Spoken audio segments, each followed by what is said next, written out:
तो hello everyone, welcome to DT creative channel. तो ये वीडियो होने वाला है क्लास 12 का सीबीएसई के मैक्रो इकोनॉमिक्स स्टूडेंट्स के लिए, जहाँ पे यहाँ पे होने वाला है aggregate demand and aggregate supply से 5 जबरदस्त धांसू क्वेश्चन करवाने वाला हूँ। ठीक है, जिसको करने के बाद भाई साहब आप सभी का कॉन्फिडेंस लेवल तो ऊंचा हो ही जाएगा और आप एक्सपेक्ट कर सकते हो कि इसी तरह का क्वेश्चन, हाई लेवल क्वेश्चन आएगा आपके सीबीएसई बोर्ड एग्जाम पे। ठीक है, और अगर आपने aggregate demand and aggregate supply का टॉपिक अभी तक कंप्लीट नहीं किया तो आप हमारे चैनल पर जाके जरूर देख सकते हो ये दो वीडियो, जहाँ पे मैंने बहुत अच्छे से इजी टू अंडरस्टैंड मैनर पे यहाँ पे आपका aggregate demand and aggregate supply का पूरा टॉपिक कंप्लीट करवाया। नॉट पूरा topic, a single topic. Okay, तो यहाँ पे आप लोग देख सकते हो।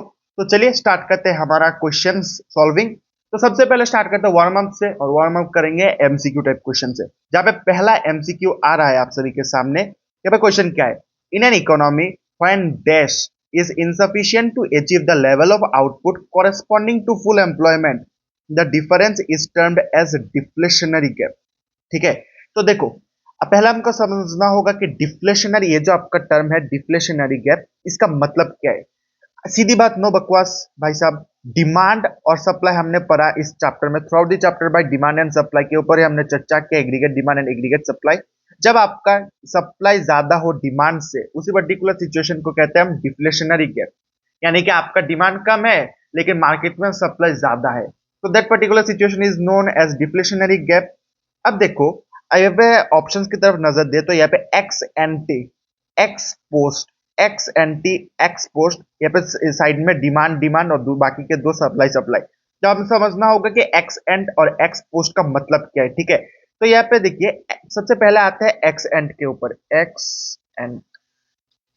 ठीक है, देखिए सीधी बात, नो बकवास, एक्स एंड का मतलब है प्लान। यानी कि सपोज आपने डिमांड किया, ठीक है, आपके पास पैसा है और आप रेडी हो कुछ परचेस करने के लिए, तो आपने प्लान बना लिया, you are ready to purchase anything and you have plan. तो इस पर्टिकुलर सिचुएशन को कहते हैं हम एक्स एंटी, जहां पे आप लोग प्लान कर रहे हो या आपने प्लान कर दिया, अभी तक आपने खरीदा नहीं है, तो इसी पर्टिकुलर सिचुएशन को कहते हैं एक्स एंड। ठीक है, मैंने ये बेसिक एग्जांपल लिया।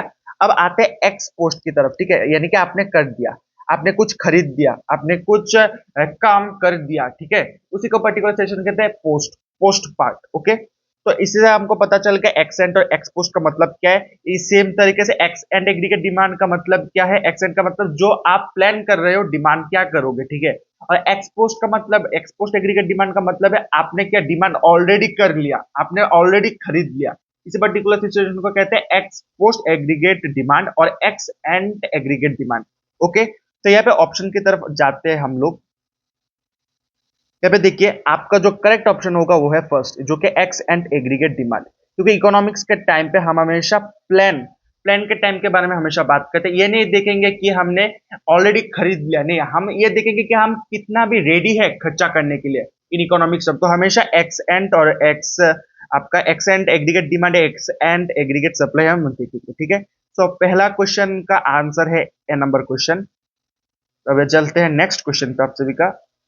देखिए, identify which of the following is true at the break even level of income. Okay, यहाँ पे पहला option, slope of consumption curve equal to slope of saving curve, average propensity to consume equal to average propensity to save, slope of saving curve equal to 1, average propensity to consume FPC equal to 1। Okay, तो यहाँ पे मैंने बनवा लिया already. ठीक है, आपका consumption function का कर्व, और यहाँ पे आप देखो नीचे की तरफ है आप, यहाँ पे आपका नीचे की तरफ है आपका इनकम और ऊपर की तरफ है कंजम्पशन। और हम सबको पता है ब्रेक इवन पॉइंट कब होगा, जब आपका एपीसी इक्वल टू 1 होगा, यानी कि जब आपका कंजम्पशन एंड इनकम एक होगा। यहाँ पे देख सकते हो आप, यहाँ पे 20 का जब आपका हमारा कंजम्पशन है तब हमारा इनकम है 20। जब हम, और एपीसी का हम सबको पता है, एपीसी मतलब क्या, कंजम्पशन बाय इनकम। तो मैंने अगर 20 में से 20 डिवाइड कर दिया तब आंसर आता है 1, यानी कि आपका एपीसी आ गया 1 ब्रेक इवन पॉइंट पे। ठीक है ना, ब्रेक इवन पॉइंट पे, यानी कि एपीसी इक्वल टू 1 जब हमारा ब्रेक इवन पॉइंट हो जाए, तो आपका ऑप्शन होगा option D, average propensity to consume APC equal to 1। Okay, अब आते हैं, एमसीक्यू खत्म हुआ। अब आते हैं सेकंड क्वेश्चन पे। ये है केस बेस्ड क्वेश्चन, ये आप एक्सपेक्ट कर सकते हो एग्जाम पे आएगा। ठीक है, नॉट आएगा मतलब इस तरह का क्वेश्चन ये नहीं आ सकता, लेकिन ऐसे तरह का क्वेश्चन। तो देखते हैं question. Under a study examining the spending habits of hypothetical economy, it was observed that even household with zero income managed to consume a basic necessities. As the income of people increased, their consumption also increased, but not as rapidly as income. ठीक है, समझ लिया हमारा case based case. तो यहाँ पे question देखते हैं, based on the given text and common understanding answer the following. First, identify and elaborate on the type of consumption indicated in the first paragraph. तो हमको ये पढ़ के क्या पता चला, जब हाउस होल्ड का इनकम कम है तभी वो लोग कुछ कंज्यूम कर रहे हैं, ठीक है ना, कुछ बेसिक नेसेसिटी के लिए। तो इस पर्टिकुलर सिचुएशन को हम क्या कहते हैं, ऑटोनोमस कंजम्पशन। ठीक है, मैंने पढ़वाया। और ऑटोनोमस कंजम्पशन को हम हमेशा डिनोट करते हैं सी बार से। तो यहाँ पे आपका पहला क्वेश्चन क्या, identify and elaborate the type of consumption indicated on the first. ये आपका होगा ऑटोनोमस कंजम्पशन। और second, explain the reason behind the positive slope of the aggregate demand curve. ठीक है, तो हम सबको पता है, देखो मैं यहाँ पे टेक्निकल टर्म पे नहीं जा रहा, एक सिंपल ह्यूमन बिहेवियर के ऊपर हम बात करते हैं। जब हमारे पास ज्यादा पैसा होगा हम ज्यादा खर्चा करेंगे। अगर आपके पास 5 रुपए है तो आप 3 रुपए का खर्चा करोगे, बात की बात। अगर आपके पास 10 रुपए है तब आप इनकम आपका खर्चा बढ़ाओगे, यानी कि जब 10 रुपए होगा आप 7 रुपए का खर्चा करोगे। अगर 15 रुपए है आप 10 रुपए का खर्चा करोगे। ठीक है, जैसे जैसे आपका इनकम बढ़ेगा आप ऐसे जैसे आपका खर्चा बढ़ाओगे। अगर इनकम ही कम है तो ऑब्वियसली भाई साहब आप लोग तो कम ही खर्चा करोगे। तो यही है इसका reason, explain the reason behind the positive slope of the aggregate demand curve. जब हमारा इनकम बढ़ता है तब हमारा डिमांड बढ़ता है। ओके, और इसका जो हमारा प्रॉपर राइटिंग है ये रहा। देखिए, type of consumption first is, it is called autonomous consumption. This is the basic survival spending that happens even when income is zero.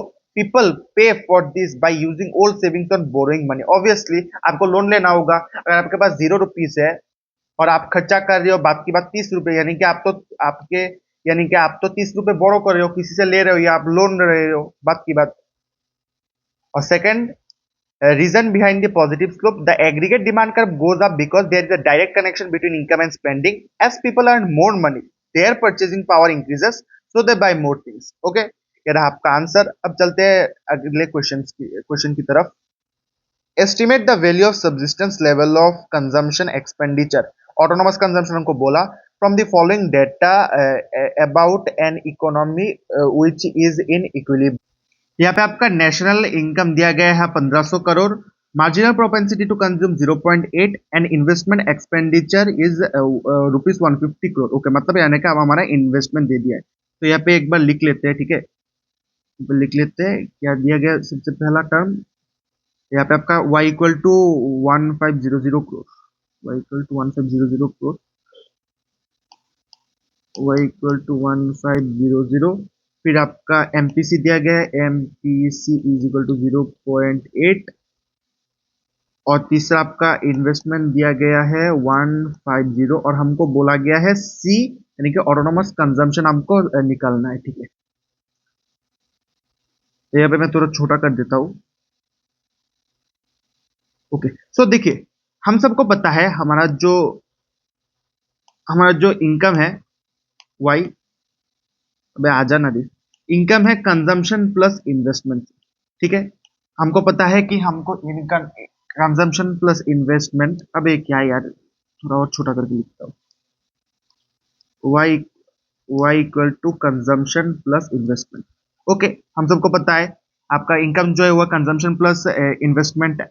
अब देखो, जब हम कंजम्पशन फंक्शन निकालते हैं तब हम दो टर्म यूज करते हैं। सबसे पहला है ऑटोनोमस कंजम्पशन और दूसरा है आपका जो कंटिन्यूअस कंजम्पशन है। ठीक है, और कंटिन्यूअस कंजम्पशन को हम कैसे निकलते हैं, एमपीसी इंटू वाई से, मतलब marginal propensity to consume into income से। ओके, तो इसे हम फॉर्मूला निकाल सकते हैं कि y equal to consumption, autonomous consumption plus MPC into Y, MPC into Y plus investment. Okay, तो यहाँ पे इनकम में यहाँ पे बिठा देता हूँ 1500 इक्वल टू आपका कंजम्पशन, ऑटोनोमस कंजम्पशन नहीं दिया, प्लस 0.8 और यहाँ पे आपका इनकम 1500 दिया गया है, प्लस आपका जो इन्वेस्टमेंट है वो है 150। तो इसको सॉल्व करने के बाद आपका आ जाएगा यहाँ पे कंजम्पशन, ऑटोनोमस कंजम्पशन। ओके, और इसका जो प्रॉपर आंसरिंग फॉर्मेट है वो ये देख लो। यहाँ पे मैं करा नहीं रहा, नहीं तो बहुत बड़ा हो जाएगा वीडियो। तो देख लो आप सब यहाँ पे यहाँ पे मैंने जैसे जैसे करके बोला, सो यहाँ पे 1500 प्लस ये स्टेप और ultimately answer is autonomous consumption is आपका 150। ओके, तो आप इसे फॉलो कर सकते हो। मैं ये पीडीएफ आपको दे दूंगा आपका डिस्क्रिप्शन बॉक्स। तो अब आते हैं नेक्स्ट 3 नंबर क्वेश्चन चला गया। अब चौथा question, an economy facing an unplanned accumulation of inventories would try to increase its aggregate demand। अब क्या बोला, an economy facing an unplanned accumulation of inventories would try to increase its aggregate demand। अच्छा, मतलब यहाँ पे एक economy पे unplanned accumulation मतलब आपका इन्वेंटरी पे लॉस चल रहा है, तो क्या इससे आपका एग्रीगेट डिमांड बढ़ेगा या कमेगा? अच्छा, ये बढ़ेगा आपको बोल दिया रहा है। तो यहाँ पे बोला डिफेंड और refute the given statement with valid agreements arguments, sorry. तो इसका आंसर रिफ्यूट होगा। क्यों? देखो, यहाँ पे सपोज आप एक बिजनेसमैन हो, आपके पास चीज है बेचने के लिए। सपोज आपके पास बॉक्स है, ठीक है, बहुत सारे बॉक्सेस है आपके पास बेचने के लिए। सपोज आपके पास 100 है बॉक्सेस, लेकिन आपने बेचा सिर्फ 80। आपने सिर्फ 80 बेचा, लोग नहीं खरीद पाते और आपके पास रह गया लास्ट में 20। तो ये 20 ही तो आपका इन्वेंटरी है, यही तो आपका जो चीज है वो आप बेचना चाहते हो लेकिन बेच नहीं पा रहे, तो आप तो लोगों को ढूंढ नहीं सकते ये भाई, ओ खरीद ले, अरे ओ भैया आ रहे हो, ये 20 बॉक्स खरीद लो। ये तो नहीं कह सकता, अगर लोग नहीं चाहते तो क्या खरीदोगे? तो आप क्या करोगे? इस 20 को आप कंपनी को बोलोगे, देखिए भैया जी, ये अच्छे से बेच नहीं पा रहे हम लोग, आप थोड़ा कम बनाइए या आप हमको मत दीजिए, ठीक है? आप थोड़ा कम बनाइए, क्योंकि आपका भी लॉस मेरा भी लॉस, मैं पैसा देख कर रख रहा हूँ, ये बेच नहीं पा रहा और आप मैन्युफैक्चर कर रहे हो। तो दैट मीन्स क्या, हमारा जो एग्रीगेट डिमांड है वो इफेक्ट नहीं हो पा रहा है जब आपका इन्वेंटरी लेस है। That means no one can force you even if you are not willing to purchase anything. Okay, ये रहा आपका definition, sorry answer. An economy facing an unplanned accumulation of inventories would try to increase its aggregate when answer is refute, जो मैंने बोला यानी कि false। यहाँ पे आपका जो प्रॉपर स्टेटमेंट है आप इसे यूज कर सकते हो, ठीक है? तो ये रहा आपका चौथा क्वेश्चन, अब एक बार देख लो। ओके, अब आते हैं लास्ट क्वेश्चन पे। Suppose in hypothetical economy people save 20% of the additional income x and investment equal ₹100 and the equilibrium level of income stands at ₹700। Calculate the D savings at a zero level of income। अरे भाई, ये तो जबरदस्त सा question है, क्या आप कर सकते हो? अगर कर सकते हो तो कमेंट बॉक्स में जरूर बताना। मैं इसका आंसर नहीं दे रहा, आप लोग करके दिखाना कि हाँ मेरे को अच्छे से आता है। अगर नहीं आता तो बोल देना, अगले वीडियो में मैं करवा दूंगा, ठीक है? But it's a kind of very important question भाई, very very very very important question. अब जो कर सकते हो, और आपका जो इसका पूरा क्वेश्चन का पीडीएफ आपको डिस्क्रिप्शन बॉक्स में मिल जाएगा, आप उससे यूज कर सकते हो। ओके, तो ये रहा आपका 5 क्वेश्चन और इसका आंसर आप लोग कमेंट बॉक्स पर जरूर बताना, ठीक है? सो ये रहा आज का वीडियो। आशा करता हूँ 5 क्वेश्चन अच्छा लगा, लेवल कैसा लगा जरूर कमेंट बॉक्स पर बताना, और ऐसे वीडियो के लिए डीटी स्क्वायर चैनल को सब्सक्राइब कर लेना।